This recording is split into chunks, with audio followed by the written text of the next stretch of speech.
Assalomu alaykum do'stlar. Bugun bizlarga o'tgan darsimiz mavzusi parallelogram maydoni. Parallelogramning maydonining asosiy bizga 3 formulasi bor. Birinchi qitim parallelogram maydonni, ya'ni birinchi formulani qanday topamiz? AD ko'paytirilgan BH. Ya'ni buni so'zlaysak, qandaqdir bir tarafiy va shu tarafga tushirgan egizlik kerak. Ya'ni biz AD tarafini olsak, boshqa ikkinchi egizlikni ilishga bo'lmaydi. Faqat mushu AD tarafiga tushgan egizlikni qilamiz, ko'paytimiz.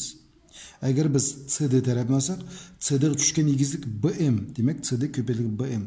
Ya'ni CD ni BH ga ko'paytmaymiz.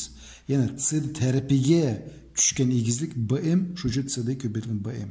Kelasi ikkinchi formulasi bu ikki taraf ve arzık bloğunun sinüs arqılıq hesaplayılan formula. Yani parallelogram maydoni hoşlanayotgan ikki taraf ve arzık bloğun sinüsünün köpeytintisiga teng. Yani AB köpeytilgan AD köpeytilgan sinüs alfa. Bizga onun için bizga ikki tarafı belgülük bo'lsa hem arzıdaki bloğu belgülük bo'lish kerak. Üçüncü formula diagonallerin köpeytintisi bilen diagonalleri ve arzık bloğunun sinüsünün sinusu köpeytintisiga teng. Yani parallelogram maydoni ikki tal diagonal berilishi kerak ve arzık bloğun berilse, o'chada mush diagonallarni ve arzık bloğun sinusini köpeytsek, biz parallelogramning maydonini olamiz. Qani undaqda mundaq misollarga ko'chaylik. Bu misolda parallelogramning maydoni beribdi 60 ga, egizligi bir egizligi 12, ikkinchi egizlik qanchaga 20 ga teng. Endi qaranglar. Biz bu yerda perimetr tipi olaydi. Perimetr tipi uchun biz parallelogramning ikki tarafini o'zaro qo'shib, ularni yana 2 ga ko'paytishimiz kerak. Ya'ni taraflarning qo'shnisini 2 ga ko'paytishimiz kerak. Bizga bu esa taraflar berilmagan, ammo maydoni berilgan, ham egizligi berilgan. Oldingi formulani foydalanib, qolgan bir taraf va shu taraf tushgan egizligining ko'paytisi teng.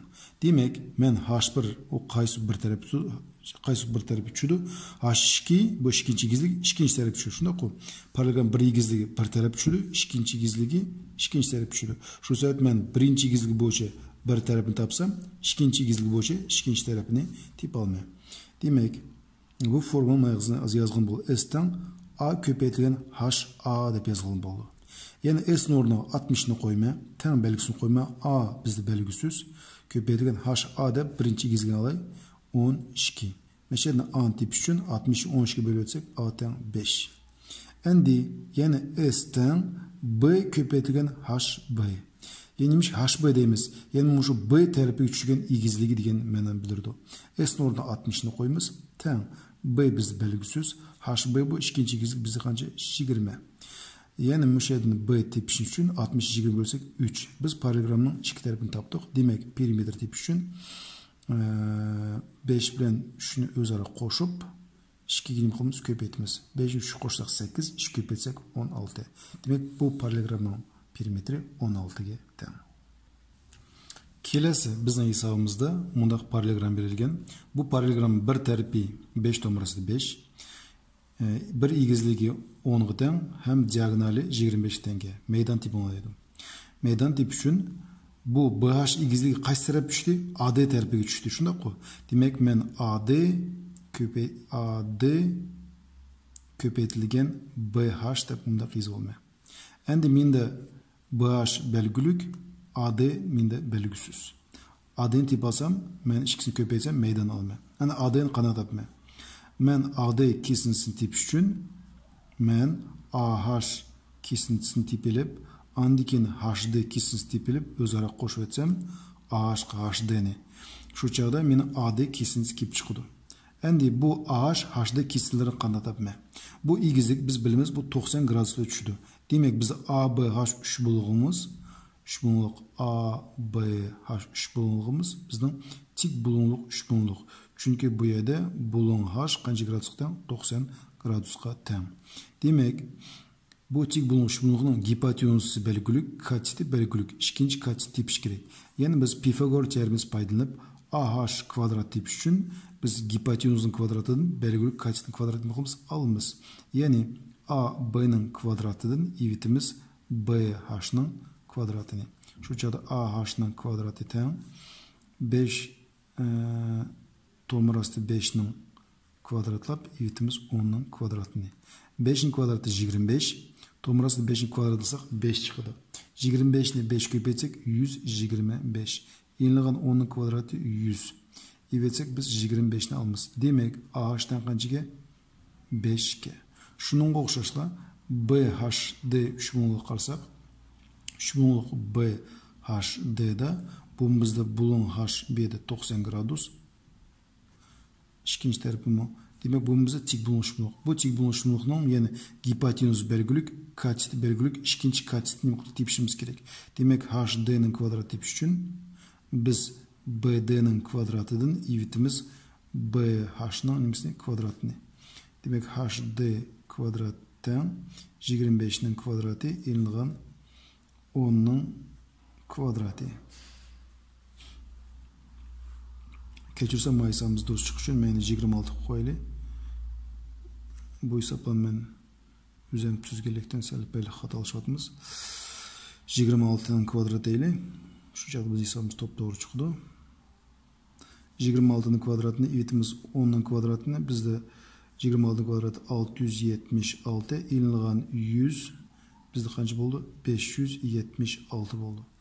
Endi demek HD kaçının kvadratı 576 bu 24'ünki. Demek biz AH kesindimiz 5, HD kaç çıktı? 24 çıktı. AH 5, HD 24. Demek ikisini koşsak biz AD'ni tip almamız. AD kesindimiz bizde 5'ke 5 çıktı şunda ko. 5 bir bizde 24 çıktı dursa. 5'ke koşumuz 24'ni ten kaçı oldu? 29. Bizning tushgan egizligimiz qanchadan 10 ga. Mundaq parallelogram bo'lsa, bizda asosiy 29 bo'ldi. Tushgan egizligi qancha bo'ldi bizda? 10 bo'ldi. Demak, S dan 29 ko'paytirilgan 10 bir taraf va shu taraf tushgan egizlik ko'paytirishdan durustmi? Formula bo'yicha qancha bo'ldi? 290 bo'ldi. Misal ko'rmay qolibdi, ko'chirsizlar. Mana bir taraf ve şu taraf tushgan egizligi 29 10 köpeytsek 290. Şu an biz bunu asasını tapqımızın ideyasını tushungansizlar. Biz bunu ayrım tip aldık. Andık ikisini qo'shib 29'ni aldık. Kelesi bizning hesabımız parallelogramning bir tarafi 10 ve egizligi 8. Bu egizligi AD kesintisini bir bölüngen 8 nisbetdek bölündü. Yani bu yerdeki kesintiler o'zaro tengki. Yani bir kesinde büyükde muştak bir kesinde kaçlı bakı 8 tal kesinde bakı. 8 talda biz koyuyoruz içine. 8 tal.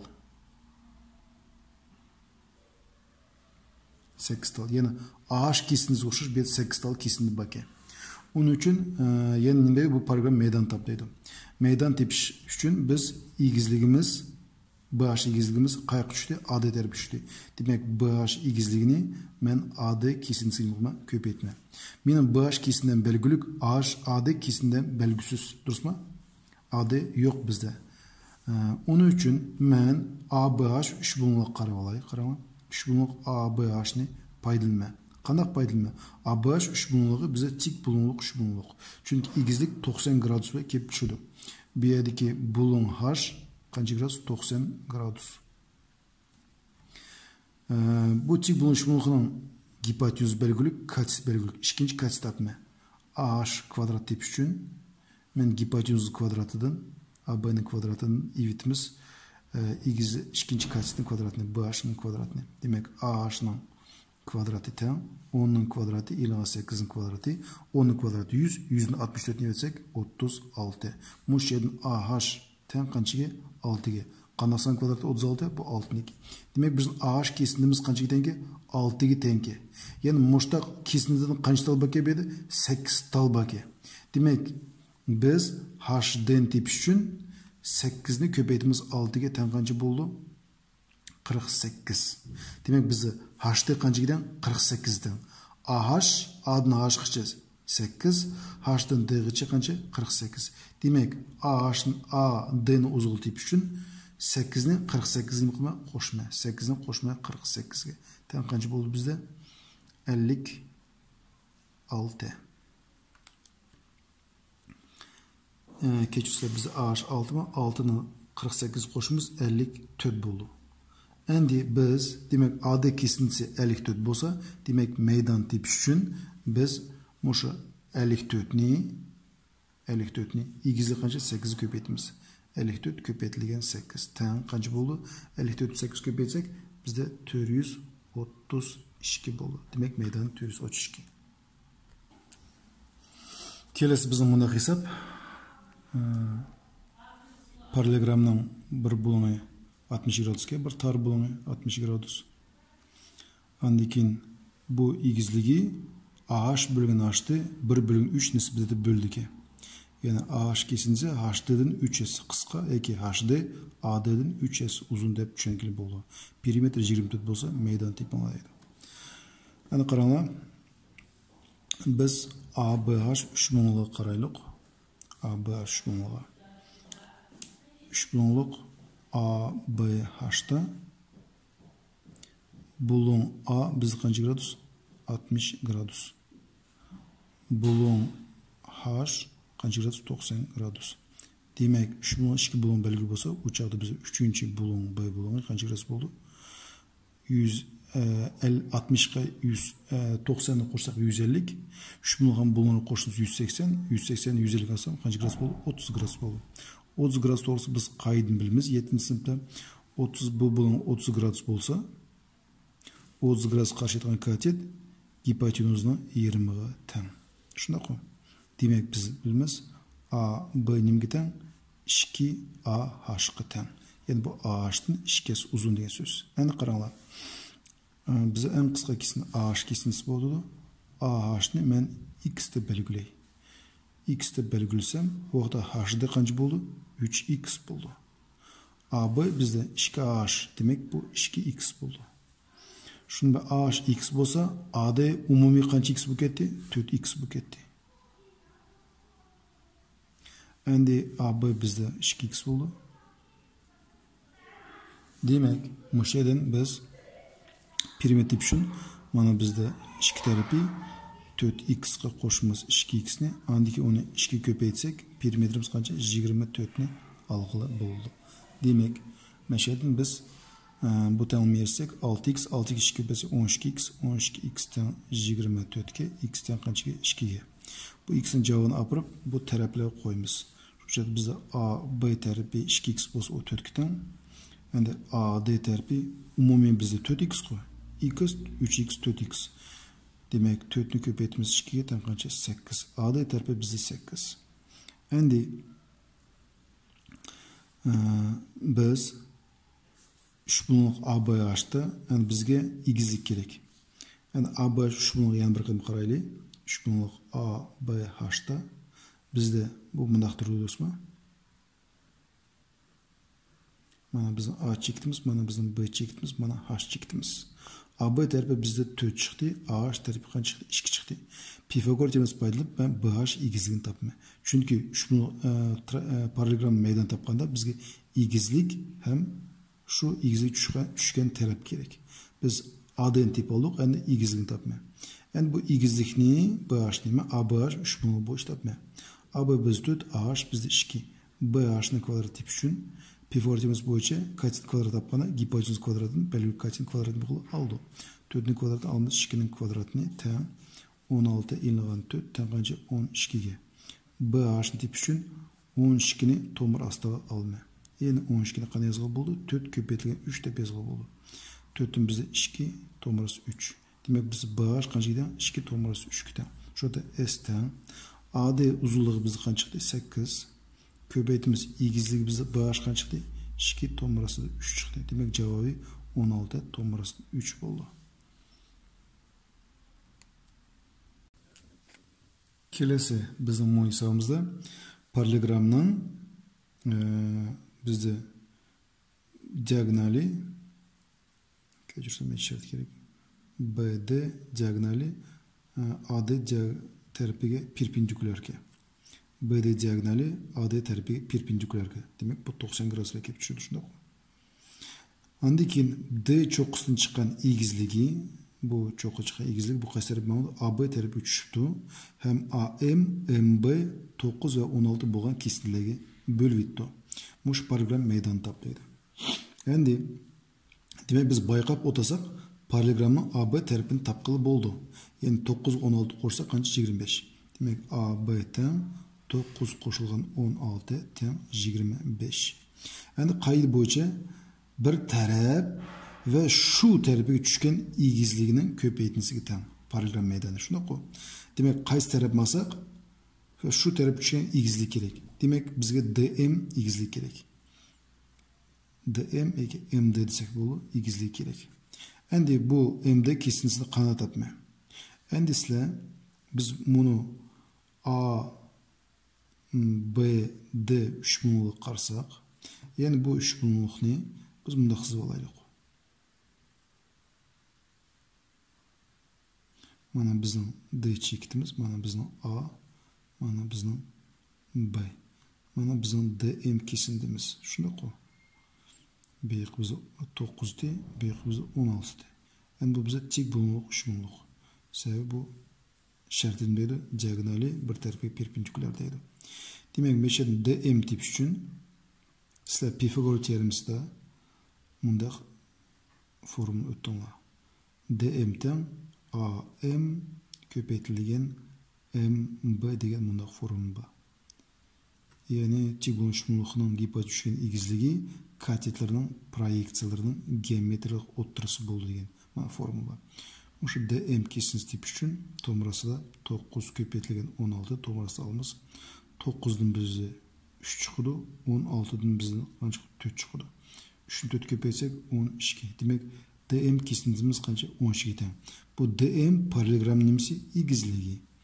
Demek S'ten bir tarafı bizde 25 köpeytilgen egizligi 12 tane kança oldu? 300'ge tane oldu. Kelesi bizde bundaq hesap paralelogramning bir tarafı 7, ikinci tarafı 8, arsız bulan 45 gradus. Meydan tepiş gerek. S teng sol belgi. Meydan qandapmiz? İki taraf ve arsız bulan belgilik bolsa, biz beşte ötüp ketken formül boyunca biz nima qilsak bo'ldi? Mana oldingi yozgan formulimiz iki taraf ve arsız bulan belgilik bolsa, mana galchani qo'ydim. İki tarafini ve arsız bulan sinusiga nima qilamiz? Ko'paytiramiz. Mana shu formulni foydalansa, biz ne yapamiz? 7 köpeytilgen 8 köpeytilgen sinus qancha gradus? 45 gradus deymiz. Endi sinus 45 gradusga jadval biz ma'nosini qarsak, 7 köpeytilgen 8 o'sbich ko'chiraylik. Buning ma'nosi tomrasi 2 bo'lgan 2. Endi 8 5 ga qisqaradi, 4 ni tegadi. 7 4 28. Demak javobi qancha bo'ldi? 28 tomrasida 2. Kelasi biz bunday hisob paralelogramning AD tarafi qanday bir K chekti ilingan. Mushedin BK bilan K'si kesinlikle o'zaro perpendikular ekan. Parallelogram maydonni top deydi. Endi bunday turdagi hisob berilsa, biz birdilla 20 ni 15 ga yo'qotamiz, ko'paytiramiz, 300 deb hisob bo'ldi. Nima uchun desak, biz DC tarafi parallel bir qanday bir kesin yurgizaylik. Ya'ni K chekitini qiydigan. O'zingizlar ko'rasizlar, bu 3 bunliq maydon va bu 3 bunliq maydon o'zaro teng. Bu 3 bunliq bilan bu 3 bunliq maydon o'zaro teng. Endi mana bo'yab qo'yay. Qisma. Andikin bu ish demak 2 bunliq maydonning qo'shindisi bu 2 bunliq maydonning qo'shindisiga teng. Endi bu tik bunliq bo'lganlikdan biz 20 ni 15 ko'paytib 2 ga bo'latdik. Bunda 3 bunliqlar soni maydonlar soni 2 ga ko'p bo'lganlikdan, ya'ni 2 taldan bo'lganlikdan har birisini demak uni 2 ga bo'lmayman, 20 15 ko'paytib 300 deb bir dil bunda yozib etsanlar bo'ladi.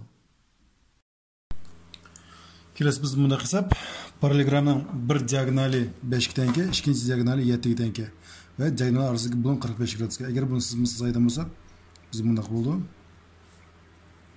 Mana biz parallelogram, mana uning bir diagonali, mana uning ikkinchi diagonali. Orasiga bulan qancha? 45 gradusga teng. A B C D. Şurada bize BD qisqarog'i 5 bo'lsin, uzunrog'i bizda 7 bo'lsin. Arası bunun 45 gradus. Meydan tip şey. Bunun yalğızlı formülüsü var. S'ten A keçirse D1 köpeytilgen D2 köpeytilgen sinus alfa deyimiz. Yani S'ten D1 yani diagonalleri ve artık bulunan sinusuga köpeytisden. Şöyle bir diagonali bizde 5, ikinci diagonali 7, köpeydiğin arsız bulunun sinüsü köpeytimiz sinüs 45 gradus. Sinüs 45 gradus'un manası biz cedvel qarsak, cedvelda biz koy, cedvel qarsak bu yerda manası tomarası 2 bölünge 2 teң. Demek 5'ni 7 köpeytsek 35 oldu. 35 köpeytilgen tomarası 2 bölünge 2. Köpeytsek 35 sürdü köpeytilir. Şu cevap 35 tomarası 2 bölüngen 2. Bazıda bu ise buna verildi. Arsızki bulun italik 120 gradus.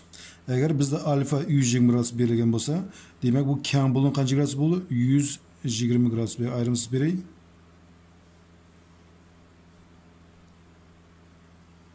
Demek arsıdaki keng bulun 120 gradus. Biz diagonalda arsızki bulun dep, yani iki tuzun arsızki kıylaşkan, iki tuzun arsızki bulun dep, kıylaşkanda payda bolgan bulunlarının kiçigini itidu. Demek bir diagonalda kıylaşkanda bizde 4 tal bulun payda boldu. Şu bulunlarının kiçik gereken alımız. Kiçik gereken kaç bizde? Bu bulun buldu. Yani hoşuna bulunan koşunusu 180 gradus. Uçakta biz bunu x de koysak, x'imiz kaç giden buldu? 60 gradus buldu. Demek meydanımı S'ten D1 köpeytilgen D2 deymiz. Diagonal мәні qo'yib ve sinus 60 gradus deb topsak bo'ladi. Endi sinus 120 gradus deb topganda hech qanday ma'no o'zgarmaydi. Biroq ikki diagonal arasida bo'lgan deb shu qiyilashgan bo'lganning kichikragini olgan dursaroq bo'ladi. Kelesida biz bunda qilsak, parallelogramning maydoni 100, diagonallar bo'lsa 25 ve 8 diagonallarning arasida bo'lgan tepish kerak. Endi bizning formulamiz muşan üçünü bağlaştırılgan S'ten D1 köpeytilgen D2 köpeytilgen sinus alfa. Endi öz o'rnini qo'yamiz. S'ning o'rniga 100'ni qo'yamiz. Teng belgisini qo'yamiz. D1'ning o'rniga 25'ni qo'yaylik. Köpeytilgen D2'ning o'rniga 8'ni qo'yib, köpeytilgen sinus alfa deymiz. Endi 100 teng 25'ni 8 köpeyse qancha bo'ldi? 200 bo'ldi. Köpeytilgen sinus alfa. Mush yerda sinus alfa tepish uchun biz 100'ni bölümümüz qanchaga 200'ge. Bu o'zaro qisqaraydi. Javobi 2'den 1 bo'ldi. Endi biz jadval qarsak, sinus qancha gradus 2'den 1 tan, bu yerda alfa tan 60 gradus deya ma'no kelib chiqadi. Bizning bu hisobimizda parallelogramning maydoni 40 to'g'risi 3, A ve B bu tarafları 10 bilan 8'ge. Mushu taraflar orasiga bo'lin top dedi. Ya'ni agar buni siz aytgan bo'lsak, bizda bunday bo'ldi. Mana iki tarafın arasında bulunan alfa. Bu tarafı 8, bu uzunrak tarafı 10, meydani 40, tomarası 3 tenke. Bu iki tarafın arasında bulunan tip buladaydı. Yani bunun için kullanılan formula biz bir şey dedik. S'ten A köpeytilgen B köpeytilgen sinus alfa desek buldu. Yani paralelogram meydani iki tarafı ve arasında bulunan sinusu köpeytisi tem. Yani bunun meydan tapkanı paylandı. Bunu tarafını tapkanı paylandı. Bu formülünü hem arsız bulunun tapkanı paylandı. Demek arsız bulun tipi için muş formülünü paylanıp S'nin ornuna 40 tomarası 3'nü koyma. Teng belgisini köçürme. A ve B'nin ornuna 10 köpeytilgen 8'i koyma. Sinus alfanı öz biçi köçürüp biz koyma. Endi biz 18 köpeytilgen 80. Şurada 40 tomarası 3 teng 80 köpeytilgen sinus alfa. Muş yerden sinus alfa tipi için 40 tomarası 3'nü bölümümüz 80'ge. 40 bilen 80 özarı qisqaraydı. Teng tomarası 3 bölüngen 2. Biz jadval qarsak, sinus alfa qachon necha gradusda tomarası 3 bölüngen 2'den. Mo'shadan alfa teng 60 gradus ekanligini aniqlashga bo'ladi. Kelasi bizda bunda hesap parallelogramning perimetri 30, iki tarafı nisbati 2 bölüngen 3 ve arsızlık bulunu 45 gradusga tenge. İki taraf arası bulun. Meydan tipi olaydı. Yani iki taraf nisbeti belirlendiğinden demek qaran A sanı birinci turamda onun birinci sanı alımız A teng 2x deymiz. B sanı ikinci turam demek onun layık sanı ikinci sanı. B teng 3x deymiz. Bu bize taraflar. Qilin undaqda biz taraflarga 2x 3x de biz qo'yaylik. Yani qaran perimetr tipi uchun uzunluğu bilan keçirsek, kenarı bilan iki tarafını qo'shib 2 ko'paydi. Demek 2x ga 3x'ni qo'shib 2 köpeyse kaç oldu? 30 sani kelib chiqdi. Demek mush tamam yashsak 5x 2 köpeysek 10x'ten 30 bo'ldi. Bu yerden x'ten 3 degan javob tepish hech bir qiyin emas. X'ten 3 bo'lsa, bu 3'ni olib x'ni o'rniga qo'yamiz. Shu chaqda biz A teng 2 köpeytilgan 3 teng 6 ga, B teng 3 köpeytilgan 3 teng 9 ga. Şu vaqtida bizga ikki tarafı belgülük, arsiga bo'lgan belgülük, demak maydon teng 6 ko'paytirilgan 9 ko'paytirilgan sinus 45 gradus. Teng 6 ko'paytirilgan 9 o'sbech kuchiraylik. Sinus 45 gradusga jadvaldagi ma'nosi to'g'ri 2 bo'lingan 2. Endi bu yerda 6 bilan 2 qisqaraydi, 3 dan tegdi. 3 dan 9 ko'paysa 27, javob 27, to'g'ri 2. Endi kelasi bugungi dars bo'yicha bizning oxirgi hisobimiz parallelogramning ikki tarafi 8 va 12 va arsiga bo'lgan 30 gradus maydon toplaydi. Maydon tep uchun yolg'iz forma ikki tarafini ko'paytirib va arsiga bo'lganning sinusini ko'paytiramiz. Shunda s teng ikki tarafi 8 ko'paytirgan 10 bo'ldi. Ko'paytirgan sinus qancha gradus? 30 gradus. Sinus 30 gradusning ma'nosi bor. 8 10 ko'paytirsak 80, ko'paytirgan sinus 30 gradusning ma'nosi bizda 2 dan 1 bo'ldi. Ko'paytirgan 2 dan 1 o'zaro qisqarib javobi 40 bo'ldi. Shunday hurmatli do'stlar, bugungi darsimizni oyoqlashdik. Barlarni diqqatinglar, ko'pdan ko'p rahmat.